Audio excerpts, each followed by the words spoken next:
Hello everyone. In this video, I'll guide you through how to register a corporation on Sunbiz, which is Florida's official business registration system. If you're planning to start a corporation in Florida, this is the exact process you'll follow. First, head over to the Sunbiz website and choose the option to start a corporation. You'll see different filing links, so make sure you click on Profit Corporation if that's what you want to create. Next, you'll fill in the corporation's name. It has to be unique and must include a corporate ending like Inc., Corp., or Incorporated. Sunbiz provides a name search tool right on the site, so check availability before submitting.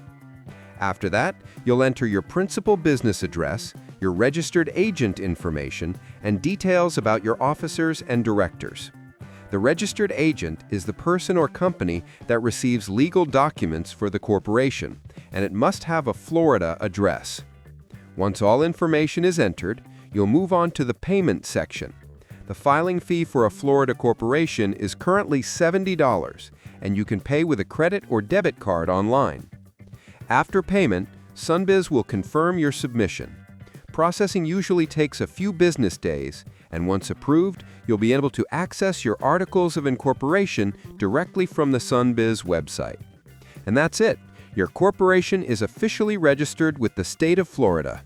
Subscribe the channel for more videos.